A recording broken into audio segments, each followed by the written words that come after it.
All right, folks, it's Tuesday, August 8th, 2026, and we have a market update for you guys that you won't want to miss. Full scoop on the Clarity Act, potential opening of the Strait in a peace deal. Those rumors are starting to come out again. And then I'm really excited to talk about the institutional credit market that is being built out on chain here. This is very exciting for us as XRP holders, or if you're just in crypto more broadly and you want to put your assets to work. The options are now becoming available, and we're going to break that down for you guys here in today's update. As a reminder, I will also be going live tonight at 10 p.m. Eastern.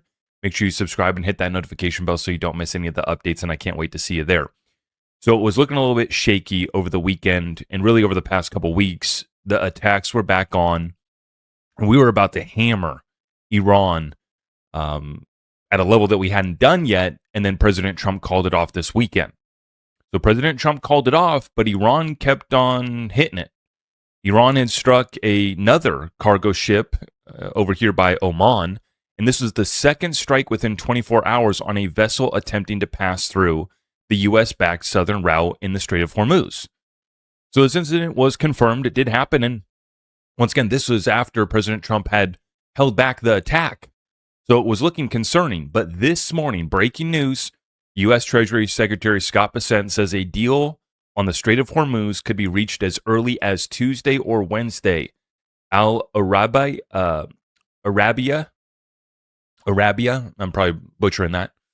Out of the Middle East here, an announcement is expected regarding the reopening of the Strait of Hormuz. So we have both sides confirming that we're going to open up the Strait.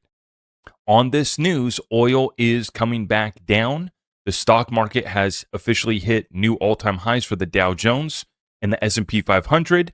But why isn't crypto pumping? Let's take a look here. So oil comes back down to $76 per barrel this morning. This is after Strait of Hormuz is going to be opened up, and we're going to have a ceasefire maybe soon. Okay, sure. We'll see about that. I'm going to show you real quick USD versus JPY getting absolutely smacked back down to 155. But will it be enough?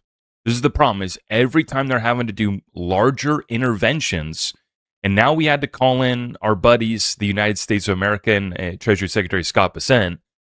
So Scott Bessent's bailing out Japan, and then on the other side, he's given us the light at the end of the tunnel that we are going to have a deal on the Strait of Hormuz. We'll see.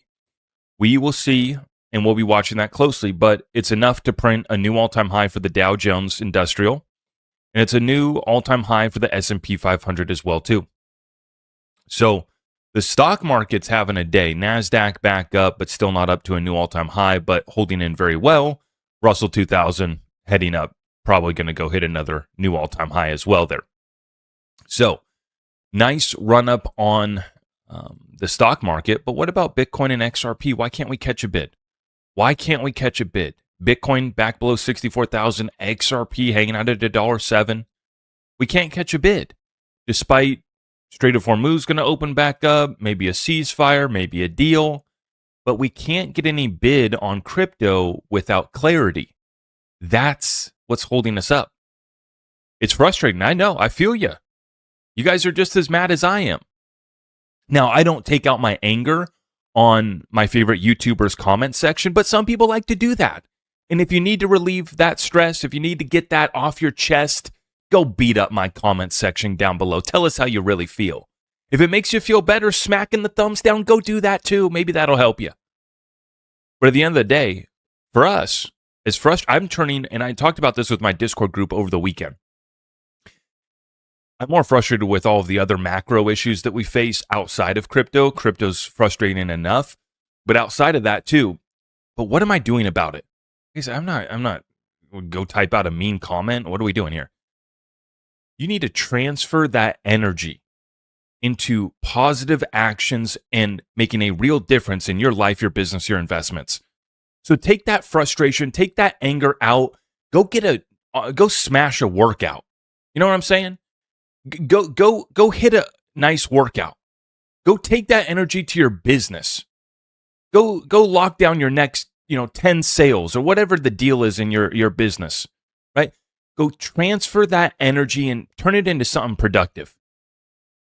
And what we're doing in regards to crypto is we're taking this Clarity Act drama and we're taking it for the buying opportunity that it is, and we'll continue to load up while they play this act out.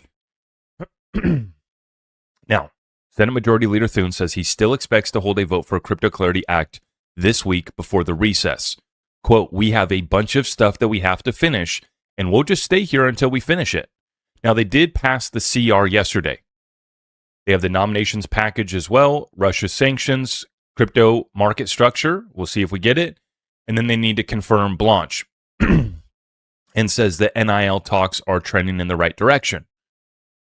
Now, it's absolutely hilarious, or and I try to make it a laughing matter, even though it probably actually just pisses you off like it pisses me off.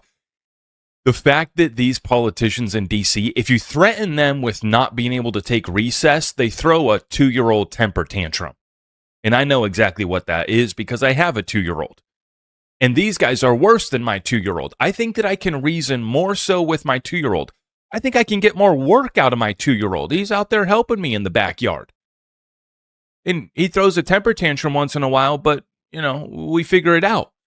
These politicians in D.C., you threaten them with no recess, it's the end of the world. And all of a sudden, they start passing resolutions. And so last night, they passed the CR. It's funny how it's D, it's R, it's left, it's right. We're at war with both sides until we might not get a paycheck, until we might not get a recess. Then we come back together, sing Kumbaya, and sell out the American people. Needless to say, I'm disgusted with DC and the politicians that are supposedly representing us there. Yeah. But this is the problem, guys. Why won't crypto catch a bid? Because everybody's worried that the Clarity Act is not going to pass, and that's going to bring in new lows. And it's the perfect setup, right? Clarity Act doesn't pass this week. We don't even get a vote this week. And that brings in a new sweep to the lows. And very well could end up being, this is the end of the bear market. With or without Clarity Act, this is the end of the bear market. You only can force so many people to sell. They've liquidated hedge funds, digital asset treasury companies. They've, liquidated different DeFi. And then we had this cold wallet hack. Cold card wallet. This is perfectly timed to make retail capitulate. Now, I forgot to mention, if you wanted a bottom signal, Jim Cramer says that he's selling all of his Bitcoin over fears of quantum. I forgot to report on that. It came out after I'd recorded my update yesterday, and I forgot to put it in here today. But you can go check the comments for yourself. Jim Cramer, go look it up. He said that he's selling all of his Bitcoin. So that's not just a bottom signal for Bitcoin. That's a bottom signal for all of crypto. I'm waiting for the day that Jim Cramer says he's buying XRP. Then you'll know what to do. But we haven't had him buy XRP yet. But he says he's selling his Bitcoin. That is the Cramer signal. So the bottom might be in on Bitcoin and crypto, just based off of that alone.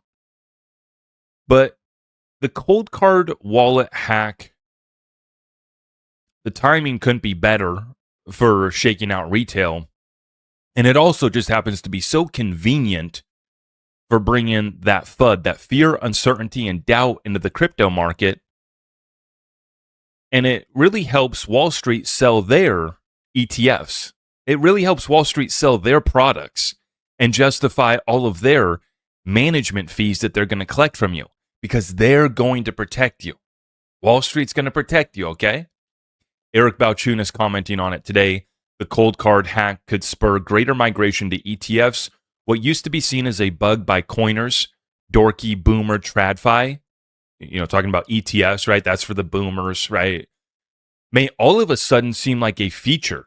Large established financial institutions with decades of experience safeguarding client assets, especially versus a Canadian company with 5 employees. So Eric putting together a full breakdown, and he's 1,000% correct. And I'm just going to say, too, that the ETFs are the only option for some people, right? You have a 401k, retirement funds, you can't move those, right? So the only access to crypto that you have in those funds would be through the Wall Street ETF. If that's your only option, love it. Like, I'm a fan of this. I'm a fan of Wall Street being here, selling it with their slideshow presentations. This is fantastic. Am I going to give my money to them? No.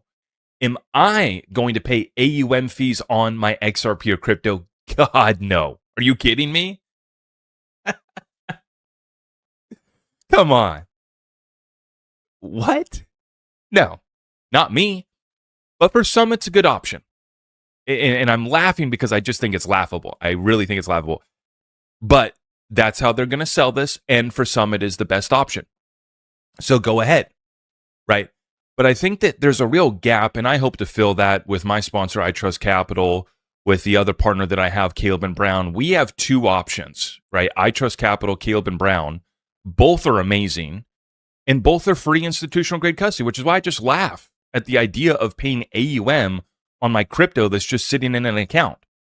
Why would I do that? I can secure it in my cold storage at a certain threshold, at a certain dollar amount. It scares me to keep it in cold storage, which is why we use Caleb and Brown and iTrust Capital, but both are providing free institutional grade custody. So why would I pay AUM fees to one of these managers? Why would I buy one of these ETFs and pay the Wall Street ETF issuer their fees when I can just hold the underlying asset and not a paper derivative of the asset, right? So for me, it doesn't make sense, but for some people, it's the only option. But you got to appreciate the timing of this. Just happens to be they find the bug 5 years later at the depths of the bear market, right as Wall Street has all of their ETFs and various products to sell you. I find that to be a very interesting coincidence. But like I said, you don't have to put up with that. You don't have to pay AUM fees. It doesn't have to be this scary deal. I joked about it yesterday. You don't have to write your seed phrase in hieroglyphics on a cave in some remote area to protect your crypto. It doesn't need to be that complicated. We have platforms, Caleb and Brown, and then we also have my sponsor, iTrust Capital. They're still running the $100 funding bonus. So if you set up a new account with them, get it funded with $1,000 US or $1,000 worth of crypto, you'll get that extra $100 funding bonus. They have the IRA for your retirement funds, the premium custody account for securing the bags and free institutional grade custody. And then they have the Treasury account for your business, your trust, nonprofit, and it's all US-based customer support. Like I said, Wall Street's coming. $2.2 trillion Wells Fargo to launch tokenized deposits for corporate clients this fall. Together with JPMorgan and Citigroup, nearly $10 trillion in combined banking assets is now backing the shift towards 24/7 blockchain-based payments. They're all coming. With or without the Clarity Act, the institutional adoption is here. Through SEC and CFTC rulemaking, they're just going to have enough of a green light to move. I know that people think it's going to be the end of crypto if Clarity Act doesn't pass. It couldn't be further from the truth. It's the complete opposite. Clarity Act either doesn't pass, we get a temporary pullback, sweep the lows, and then it's kind of over. Eventually, we're going to get it. It's just kind of this DC drama and uncertainty brings in, sweeping lows, and it's the reason why we haven't caught a bid here recently, and we're still chopping sideways. But either way, Clarity Act will get done.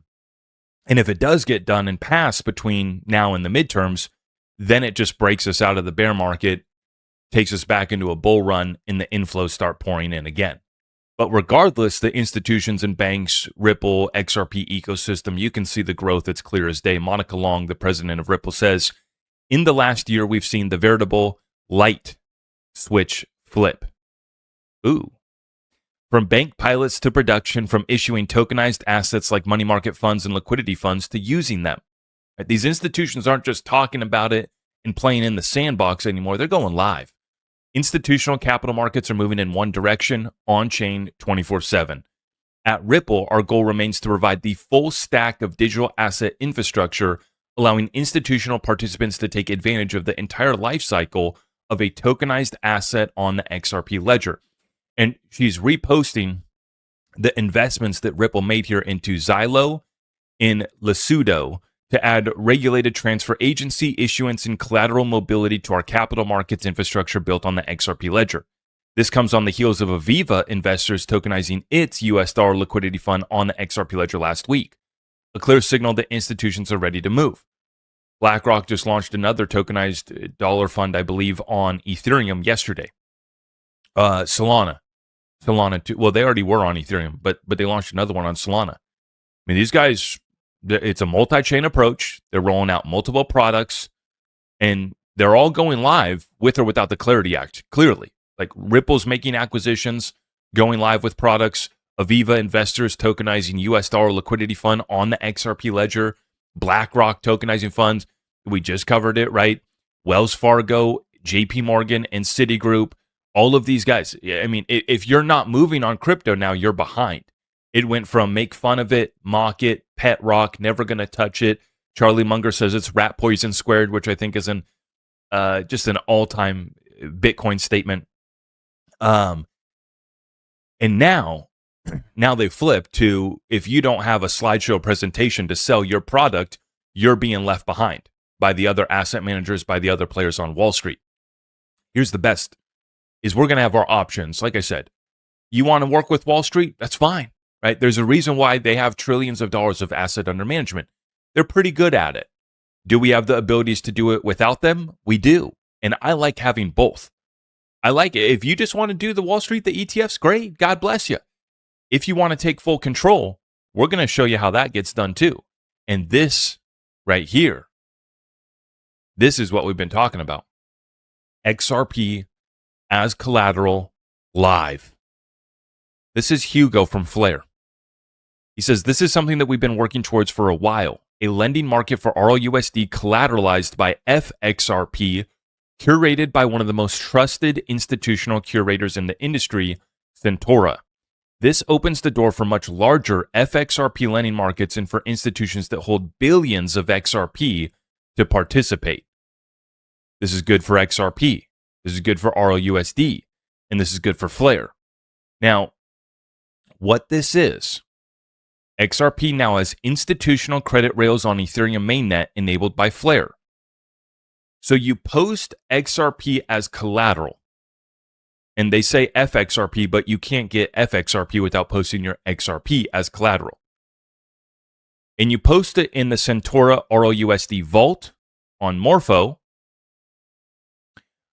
So you supply FXRP, you borrow roUSD, and it's all permissionless.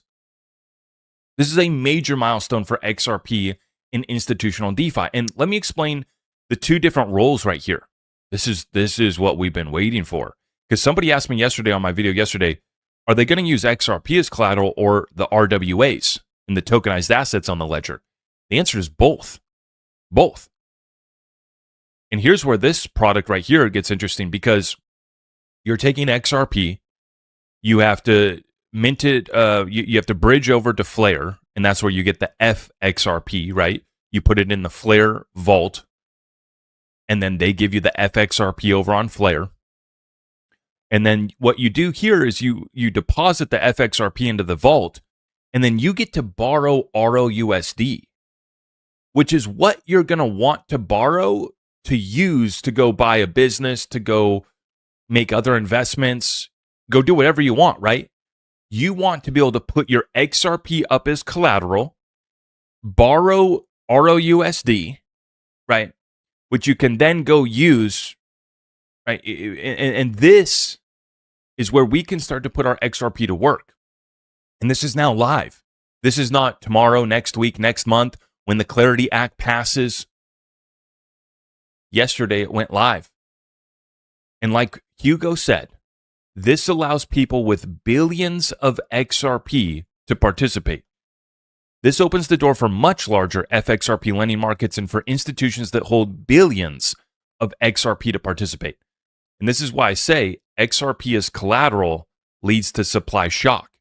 Because when XRP is locked up as collateral in these single asset vaults, in these pools, bridge it to Flare, bridge it to Ethereum mainnet, it can't be used for settling 14% of SWIFT. It can't be for helping out the DTCC. It can't be for helping out these other liquidity flows that are trillions of dollars on a daily basis and quadrillions per year.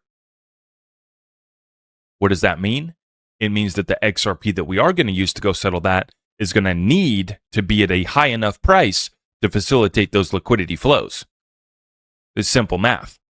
The more XRP we strip out and is locked away in collateral, and by the way, you get XRP locked away in collateral, you get XRP locked away in fuzzy wuzzy penguin meme coins on the XRP ledger. It all takes XRP supply away, and I think inevitably leads to that supply shock for XRP. To me, it's always just been a matter of how dramatic, how aggressive, how violent is the XRP supply shock going to be, and how will that translate to XRP price? Nobody knows, right? I'm not going to sit. Nobody should be pretending to know how big of a supply shock we're going to have, but I have enough evidence in front of me to make the assertion and to carry a thesis that we are about to hit a supply shock. The ETFs are still soaking up supply. XRP as collateral is going to soak up supply. People investing in meme coins on XRP is going to soak up supply. And it's all coming together right now with or without the Clarity Act. And that's the point that I want you guys to take home, is that with or without the Clarity Act, XRP DeFi is here. With or without the Clarity Act, Wall Street's going to sell it with the slideshow presentation. And with or without the Clarity Act, the inflows are going to return back to crypto. The bear market wraps up between now and midterms. If you need to take a few months off, go take a hiatus from crypto. But maybe set your buy orders before you go, because I'm going to be taking advantage of these lows that come in. If this DC drama plays out, sweep low, we'll be scooping up. Because it's very clear to me what comes of this on the other side. With or without Clarity Act, that bull run and the inflows return. Is XRP going to do $1,000 this year? To that, I say let's stop playing around and let's stop playing around here. Okay, but we won't be at $1 and we won't be at $2. I think that we are going to much higher prices for XRP. It's going to be a lot of fun. Stick around. We'll be back live tonight at 10 p.m. Eastern. I appreciate your support, and we'll take your comments and questions here tonight at 10. God bless.